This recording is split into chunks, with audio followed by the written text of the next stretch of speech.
You appeared on Love and Hip Hop. Yes, sir. Which city was it exactly? Hollywood. Okay, Love and Hip Hop Hollywood. And what seasons did this take place for you? 4 and 5. How did you become a part of that show?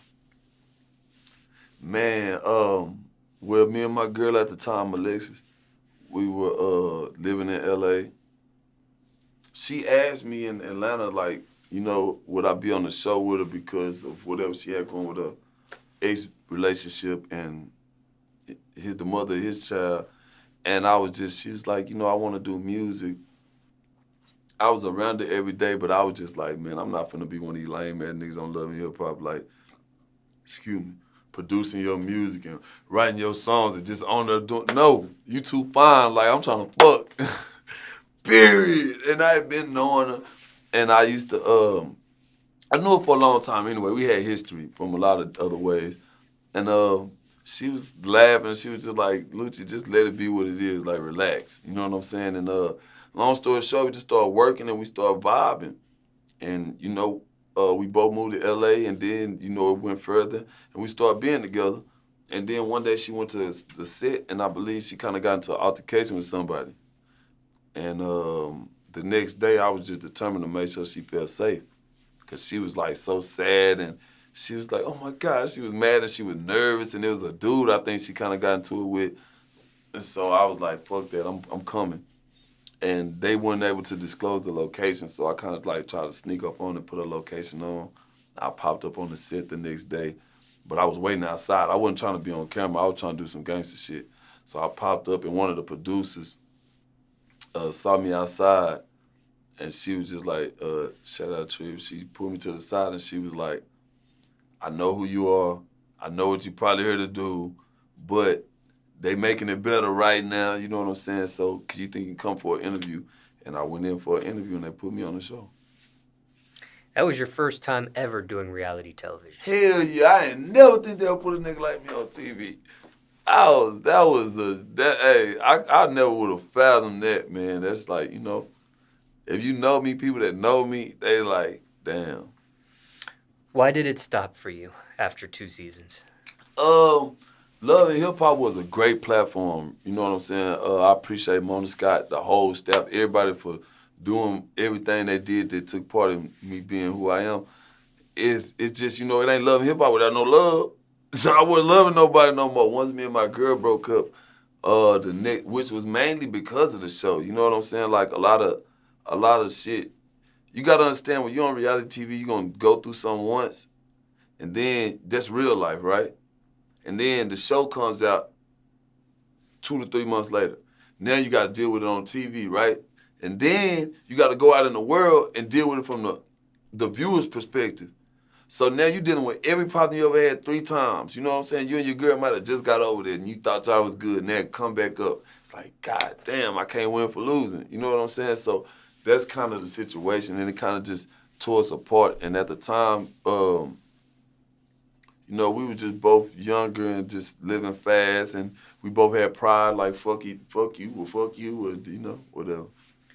Now, there are people in this audience that wondered, when people are a couple and they're on reality television and they end up breaking up, is that just a coincidence or is that because of reality television? I mean, in my case, it was definitely because of reality. Because in reality, we was good. In reality, we're like, we had the time of our life together. And anybody can ask us, she gonna tell you the same thing. Like, yeah, me and Lucci, we had a blast together. But when it came to having to deal with real life through the perspective of others, and just going through problems that was so like traumatizing and detrimental, it kind of fucked us up. Were you nervous to be on that show initially? Hell no. No. I mean, it's not like I was acting. You know what I'm saying? Even if I was acting, I wouldn't be nervous because whatever I do, I'm going to do that shit. But no, I was not nervous. I was more excited for the opportunity because it was just like, damn. I'm on TV. I'm from Fort Worth, Texas, bro. Like, nobody's on TV from Fort Worth, Texas, period. What really happens when the cameras are turned off? Shit. life. You know what I'm saying? Like, I mean, so for the people who being themselves, nothing. But for the people who portraying something else or putting on the facade, reality gonna slap your ass. You know what I'm saying? Is this show real? Yeah, it's real. It's real. Not scripted. Nah, it ain't scripted. They don't give you nothing to read and tell you to read this and nothing, nothing like that. Have they ever tried to make you do something you did not want to do? They suggested things, I mean, but that's any business, venture you're going into. You're going to suggest things, they're going to suggest things. You agree to something, they don't, they might, back and forth. Did that stop you from being on the show longer? Not going with suggestions? Or it had no bearing? I would say that. I would definitely say that. You know what I'm saying? I would definitely say that to a certain, yeah. That has something to do with it. And love, like I told you before. I didn't get a chance to watch any of those seasons, but did you physically fight anyone on the show? Nah, I don't do no fighting. I do some fighting, but I ain't do no fighting on that show. Did you like watching yourself on television? I never really watched myself, bro. It's crazy because all the people in my family and my friends, they used to try to make it a big deal, like, oh, the show finna come on. Bro, I never remember it really. I never really, I would say the first 2 episodes I was on, I was big on it because everybody had me hyped up and I'm like, yeah, we gotta watch it. But once you start living life, it's like, bro, that's just like saying that I watched Power. Like, I might have, but I might have been doing some other shit and I'm gonna watch it tomorrow. You know what I'm saying? So I'm not very, I'm not too engulfed in this industry shit to where I can't live life. I'm a country dude. I ride horses and 4-wheelers and dirt bikes and shit. I don't give a fuck about. I don't got no jewelry, bro. You know what I'm saying, man? I could have stopped by and did whatever I want, but it's like I don't cherish that shit no more. I got past that in my life. You have some jewelry in your mouth, though. Yeah, man, but you know what I'm saying? That's because I'm talking some shit that need to be heard, so I need you to pay attention to this motherfucker. Why no jewelry for you, though, other than that? Nah, just lately, as you can tell by my conversation, I've been kind of on a little spiritual journey. And I'm kind of trying to humble myself because I believe, even my career, bro, musically, I skipped a lot of levels. Like, I had Whip It, and then I went straight from Whip It to the song with Chris Brown. And it's like, damn, the people that don't know I'm from Fort Worth and how long I've been grinding, it kind of just look like, oh, this the dude that got on because he got a song with Chris Brown. And then right after that, I was on TV. And what people don't know is I have over 2,000 songs. I done wrote for a lot of their favorite artists. I done worked with majority of these artists, and they know my talent level. But once TV comes in, it kind of supersedes everything else because it's so big of a machine and a monster.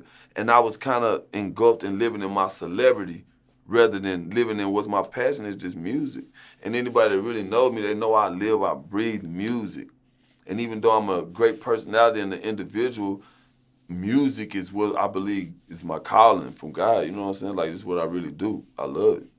When you did see yourself on television, they have a phrase, okay? The camera adds 10 pounds. Is that true? Do you think you look 10 pounds bigger? No, but I tell you what, it'll show you your flaws. Like, when you looking at that shit, everything you thought that looked cool, you like, boy, I need to change that shit.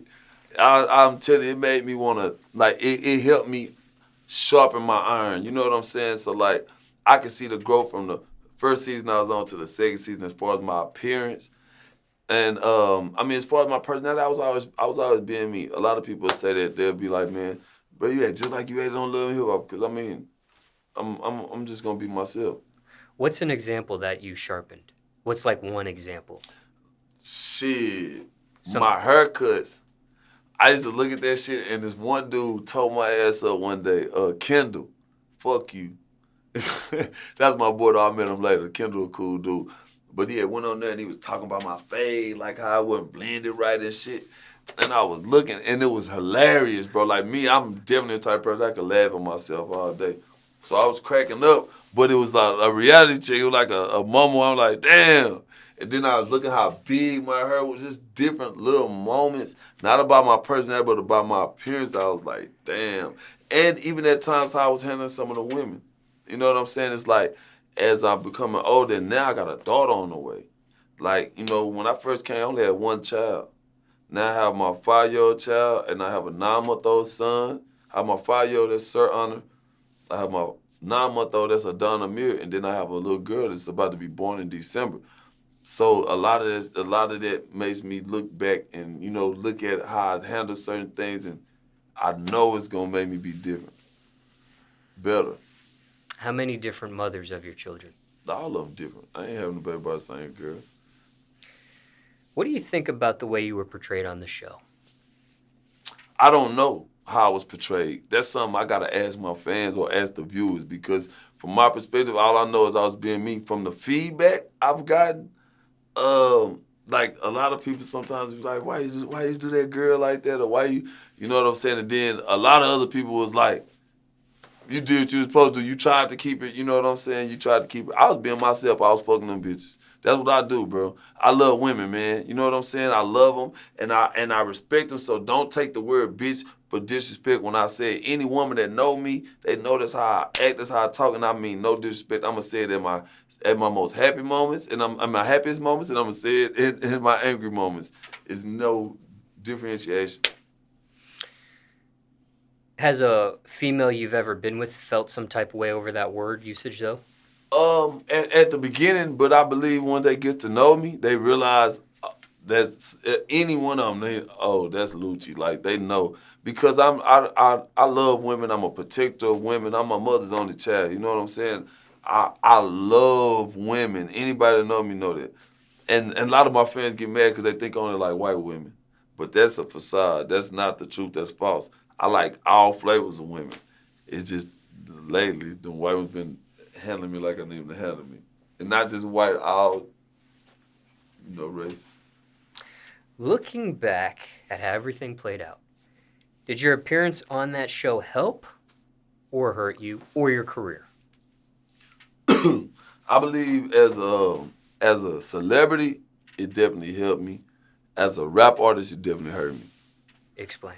As a celebrity, I never realized how big of a platform TV was.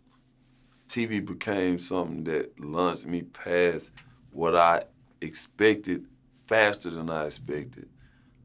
Like when I did the song with Chris Brown, that was before TV. And people used to tell me, oh my God, you got from the song with Chris Brown. It was overwhelming, like, damn, that's dope though. You know, I never turned down a picture or autograph, nothing like that. But when I got on TV, it was that times 20. And I never thought TV was bigger than Chris Brown. Even though TV is a complete entity and Chris Brown is just an individual. In my mind, this is Chris Brown. This is like Michael Jackson. This is Chris Brown. But that TV is complete. That TV made me take more pictures than Chris Brown when we go out sometimes, because it's just TV was so much of a monster. And I didn't.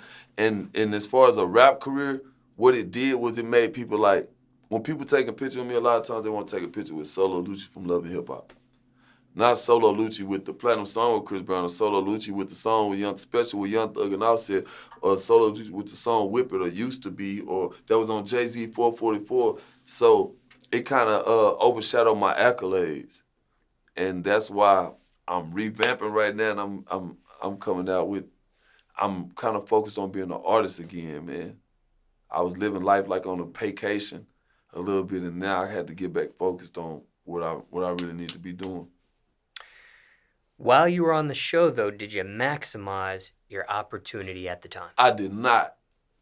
A lot of times I wanted to do music looks, and it was just not it wasn't happening. You know what I'm saying? They had other agendas, and that was part of the reason that I believe, you know what I'm saying, we kind of parted ways also. You know what I'm saying? Like, I had a scene. I was in the studio with Nicki Baby and Rockstar. Me and Rockstar was and Nicki Baby came in. We kind of had like a little confrontation about me fucking her when she tried to lie and say I didn't, but I did. But anyway, we recorded a song in there just freestyling. It was hard as fuck, but they didn't show none of that on the show. but they showed the bullshit. You know what I'm saying? And for those are some of the reasons that kind of made me less interested in the role they were playing in my career. And like I said, if we could have met in the middle, it would have been a ideal situation. If I didn't just want to, if I wanted to be only a celebrity, but you know, music is my passion. If you could, would you do anything over on the show? I would have acted like I had a bitch, so I could have been on another season, and then I would have used it to promote my music way more. I would have acted like I had a girlfriend and just faked it. You know what I'm saying? Just to get the bag and just to really get across what I really need to do, and that's my music, man, because that's my ultimate goal. And my morals couldn't even let me do that. It just couldn't. In the future, would you do reality TV again? Of course, I'm working on a show right now.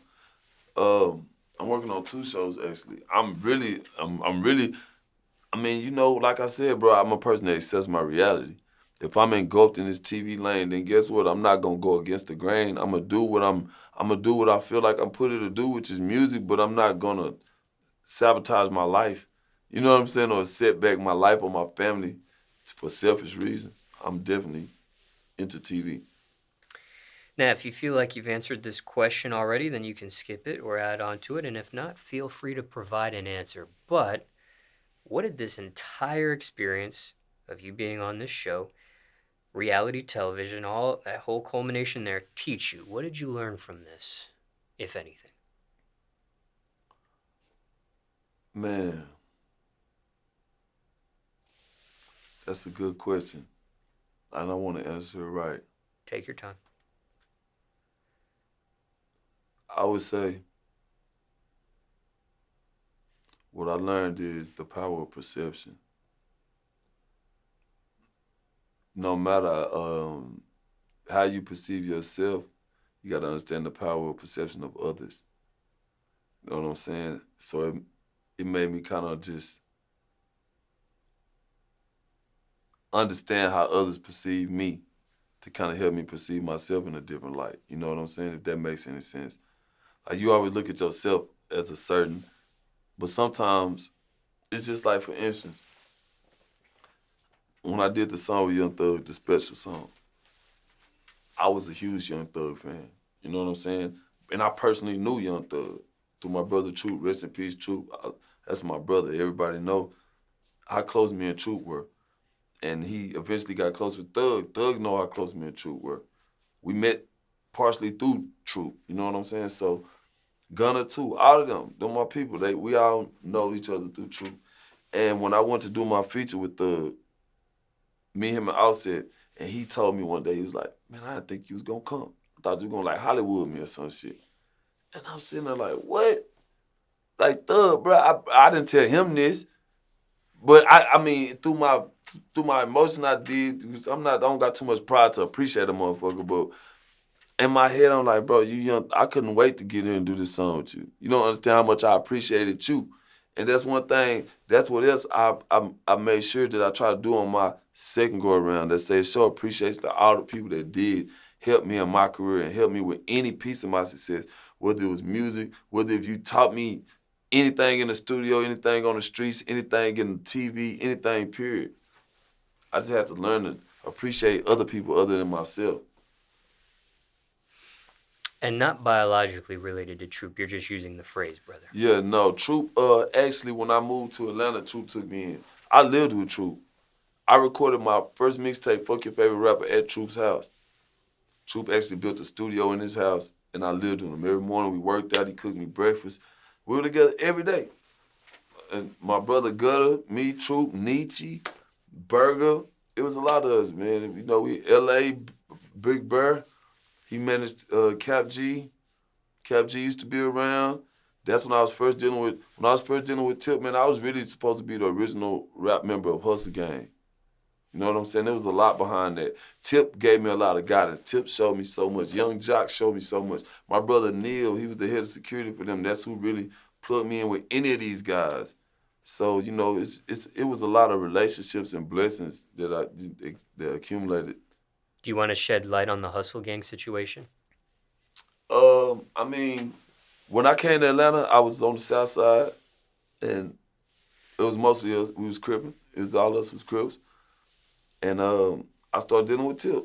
I started dealing with T.I., and we got, one of my best friends, Neil. He was Tip's head of security. He used to be Jock's head of security. We continued our friendship. I moved to Atlanta. He started introducing me to more people. Tip was one of those people. He used to allow me to go on their shows and shit with him. I just used to, as a young nigga, I was just doing a lot of shit that a lot of people didn't get to do that opened my mind up. And Tip knew I was talented, and we were discussing starting this, doing this Hustle Gang shit. He got like hella sweaters and shit. He brought them to my hood. We was on Old Net, my hood in Atlanta. My hood in Fort Worth, I'm from the south side, Eggland, Hardhead, but in Atlanta, when I moved, I was on the south side on Old National. So that was my hood also. That's my hood too. I represent that shit too. Atlanta's where I made myself a name. So he came in a tour bus and brought like, I don't know how many Hustle Gang sweaters, but he was like, Lucci, come on, passing them out to all my little Crip buddies. We used to go to every show 30, 40 deep. You know what I'm saying? And I kind of think, you know what I'm saying, just, the streets, we know the reason for maybe why certain things that happen. There's just a lot of affiliation, reasons that it's respected by the streets. So I still got so much love for Tip, man. That's a real nigga. He always showed me hella love, man. And everybody else that was involved in it. Care to share how you met Troop for the first time? Yeah, man. All this shit crazy. So I moved to Atlanta with my brother Gutter. And Gutter had some paper. I didn't really have that much paper like that at the time. So we went and we scored some weed. So we got us some weed and we like, shit. We moved next door to a strip club. I'm like, I'm the people person. Every trap we ever had, like I done had 15 traps throughout my life. Every trap, I'm the one to go I'm the one to go recruit the people because I'm a people person. I'm social. We got one of my boys, he gonna always go get a job. If we fall off, he gonna get the check and we can make sure we still get the money. I got my other boy, he gonna not spend none of the money, so he gotta hold the money because he gonna make sure everything good. So we moved to Atlanta and we was like, we're gonna trap. I went to the strip club and it was open till 8 in the morning. I was like, shit, I'm going around trying to make my plays, but while I'm sitting there, it's kind of slow, and I see a dude walk by me, and it's like my first week there, and he got on all blue. I said, hey, I'm a Crip. I'm like, hey, cuz, you crippin'? You crippin'? He's like, nah, I ain't no Crip. I don't gangbang. But my partners over there, they Crips. I was like, where they at? Take me to them. And he walked me over there. I go over there, and there was some young niggas in the way. I think my little nigga Miko. I think it might have been my boy Pablo, Pieface, Lil Tim, rest in peace, Lil Tim, a couple of them. And who else was? Miguel, I think that's his name. Anyway, they was over there, and they kind of stood in front of me. I'm like, what's happening? I said, y'all nigga crippin'? And they looking me up and down, and then Troop step up. He like, you know what I'm saying, what's up? I said, man, my name Lucci, man. I'm 4-track gangster Crip, man. I'm from Texas. Fort Worth, Texas. Oh, you crippin'? I'm like, yeah. He did his research on me, called a couple calls. He told them, y'all need to fuck with him. And he pulled me to the side, and he started fucking with me. And that day, he like, I think the nigga gave me like an ounce or two of weed for free. Well, not at the time, I didn't know it was free. I sold it, and I tried to give him the money. He was like, man, keep that shit. And he started just helping me from that day on. And after I gave him his money, after I tried to give him the money, he didn't let me. I was like, man, look, really I'm a rapper, bro. I'm out here hustling, but really I rap. And I just started rapping my heart out to him. And from that day, Truth was like, he said, you Tupac. That's why I got Tupac tattooed on me, because of Truth. He said, you Tupac. He knew Tupac. So when he said that, that shit meant something to me. And he started taking me around to everybody he knew and having me rap around him. 2 Chainz, Till, Baby, all of them. He was just taking me around niggas like, and shout out Pee Wee Roscoe. He knew a lot of people too. That's my boy. What initially took you to Atlanta from Fort Worth? After I got shot, I was in a coma for like 6 days. I was in the hospital like 4 or 5 months. Anyway, when I got out the hospital, my boy Neil, that's the security, That's my boy, man. I love Neil so much, man, because if it wasn't for Neil, I would not be where I'm at today. And my brother. And what they did was, when I got shot, Jock had a label called Swag Team. It was T.O. Green, it was Jock, it was his little brother Tuck. Anyway, all of them got in a bus and they drove down to Fort Worth, Texas to see me. I was wheelchair bound. I couldn't walk yet. I was taking shots every day trying to keep my blood clots away. And they drove all the way down to Texas from Atlanta to see me. And my mama was just, when my mama seen him, she just saw hope. She was just like, please, don't let my son die. Just like, help him. Like, take him with you. Like, help him. Let him come to Atlanta like something. And him and my mama sit there and shot dice in the kitchen. My mama broke his ass for all his money. And he had a show that night at a club. I think it was called Axis. And I was like, fuck that, Jock, look, I'm finna go. And when we go on stage, you come out and do your song, and then you introduce me, I'm gonna roll out on the wheelchair, because they gonna think I'm still in the hospital. He's like, nah, nigga, you gonna sit your ass at home. You ain't finna do all that. I said, well, look, just take all my partners, bro. And he took all of my homeboys to the club, and they had the time of their life. And my mama, after that, she was like, look, I don't know what you gonna do, nigga. I ain't got no money to give you, but you need to take your ass to Atlanta. Cause you're not finna die on my watch and have me around this motherfucker looking like, or catch no murder charge on my watch and have me looking stupid. So you need to go with some people that's doing something. And I moved to Atlanta. And my brother was like, fuck it, we moving. And we just went together on 4th of July, 2011, we moved. So why Atlanta, though, of all places? Was it because of Jock? Exactly. That was the only reason. It was, and we had a family member that had a property out here, but it was in the hood. We didn't know how ratchet that shit was. We just like, we moving to Atlanta, not knowing we moving into the same type of shit we just moved out of. Because we were right on Old National. Now I'm right in the trenches again, and that's why I was moving out. I was like, oh my God. Hey, we didn't have lights, bro, for like 3 months, bro. We was in that bitch with no lights on my mama. The reason I was at the strip club until 8 in the morning because I didn't want to be at home in the dark. I didn't go home till the sun came up because that's the only time I had fucking lights to take a shower and shit. So I was at the motherfucking strip club all night because it was dark in the house. I wasn't trying to be in that bitch. And that's how I met the people I met. That's how all the shit happened. How do you survive in a place with no lights for... Because if there's no lights, that means there's no electricity, period, right? Correct. How do you survive in a place with no electricity for 3 months? I've been doing this since I was a kid. Look, 2 ways, boy. You either one, go get a lot of candles, light them bitches up, and deal with that shit. Or you get you a long-ass power cord, you run that bitch from the hallway to the apartments or one of your neighbor's house, and you put it with another extension cord, and you light your shit up. I mean, look. As I got grown, man, like me, a lot of people know I'm an eclectic person. Like, I like all kind of people. I like whites, Asians. I don't care what your nest. If I was in a room and there was 100 black people and 1 Asian, I'm gonna be probably talking to the Asian. You know what I'm saying? I'm that type of person. I like to learn from other people and cultures. And what I learned is a lot of shit that people call mental health and shit like that, as black povertized people in poverty, we had to deal with that shit. And the reason why, like how they be talking about how a lot of black people don't go to psychiatrists and all that. Bro, we learned to be our own psychiatrists because we couldn't afford a psychiatrist when we was broken, them lights wasn't on. We had to learn how to adjust.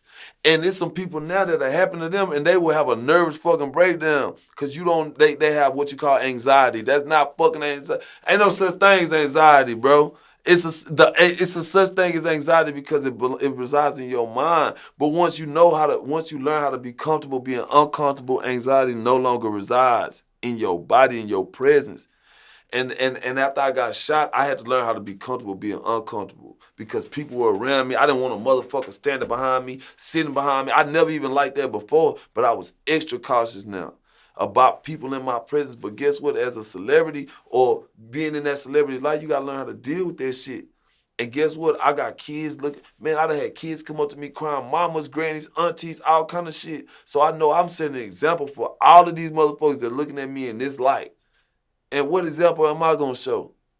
You know what I'm saying? And sometimes when I look at my view that it was shown on TV, that's the type of shit I think about. Like, damn, that's why when I meet people personally, I try my best to leave my mark in their life to let them know it's not just this. People, a lot of fans and people that like music and hip hop, they get caught up in one aspect of a person.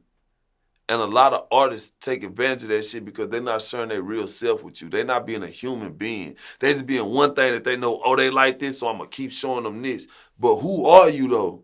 Like, can we really fuck with you? Can we really fuck with you, or do we just fuck with this part of you? And how long before the motherfuckers catch on and realize, that's just like when you drunk, you might be friends with a lot of motherfuckers. But when I got on that ankle monitor and I couldn't drink, it was an alcohol monitor, I realized I don't really fuck with a lot of these niggas.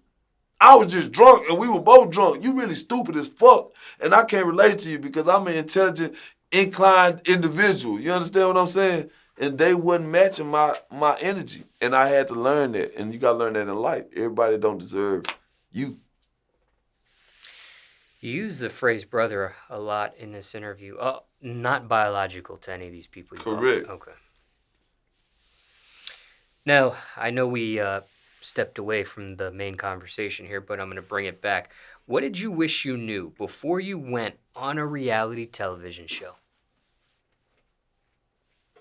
The power of it. That's it.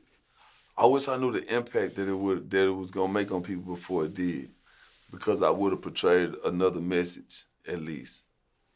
You know what I'm saying? Rather than a message for personal reasons, I would have really put something out there that needed to be out there a little more. Care to share what that message would have been? Just more positivity. You know what I'm saying? Just showing something a little bit more positive, because I got kids and shit. You know what I'm saying? It's like, you know. Do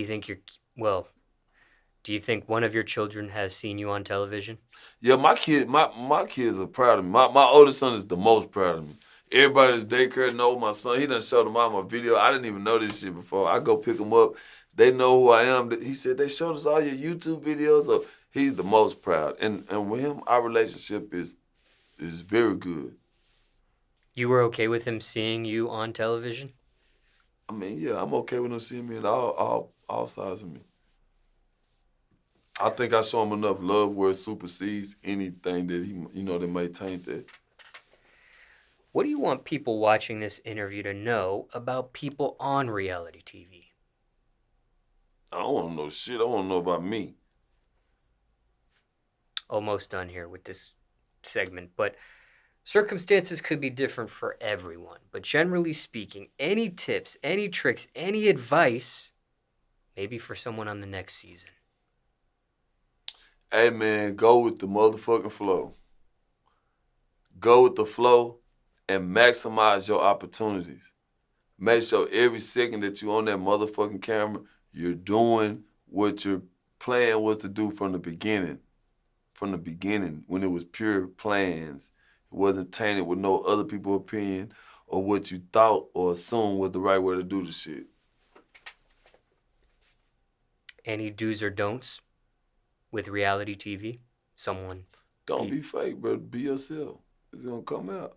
Be yourself. Anything else you want to mention about reality television, or a question I didn't ask, people want to know about it? Yeah, look, any network. I'm trying to put my new show on there. I love Lucci. It's a dance show. I also have a couple more shows that I got in the works. We already got them, ready. We shot a couple pilots. I'm looking at Zeus right now to work with them, but any other networks, man, I'm down to work. I'm doing videos, movies, TV shows, all the above, man. I'm really I'm trying to become an entertainment mogul, man. Since you've been on this show, what's your opinion on reality TV now? I have much more respect for it. I used to be interested because of selfish reasons, because of, shit that didn't matter. But now I respect it as a business. I respect it as an influencer. TV is an influencer in itself. My last question. Anything else on the subject of reality television while we're at it? Alexis, bro, you might well come on back so we can go and do another season in real life. Fuck you talking about? And for time reference, it's November 2021 now.